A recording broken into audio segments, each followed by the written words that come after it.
ये एफआईए में ड्रामा कर रहे हैं। इमरान खान को गिरफ्तार किया तो मुल्क में फिर कुछ और होगा। सरबराह अवामी मुस्लिम लीग शेख रशीद की बनी गाला के बाहर मीडिया से बातचीत। कहा गिरफ्तारी की सूरत में क्या करना है इसके लिए हिकमत अमली बना ली गई है। ये भी बोले कि किसी कीमत पर मौजूदा हुकूमत को तस्लीम नहीं करेंगे। कहा इलेक्शन का ऐलान होगा तो ही मुज़ाकरात होंगे, वरना हुकूमत से कोई बात नहीं करेंगे। वाज़े किया कि स्पीकर को नहीं मानते, पीटीआई का कोई रुकन पेश नहीं होगा।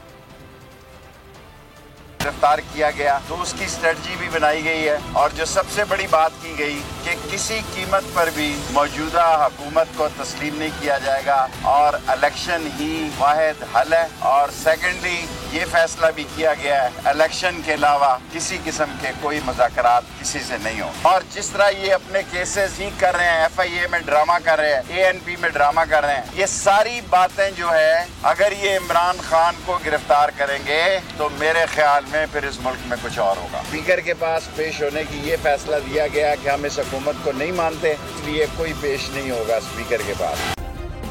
सब्सक्राइब करें और बेल दबाएं ताकि कोई खबर रह न जाए।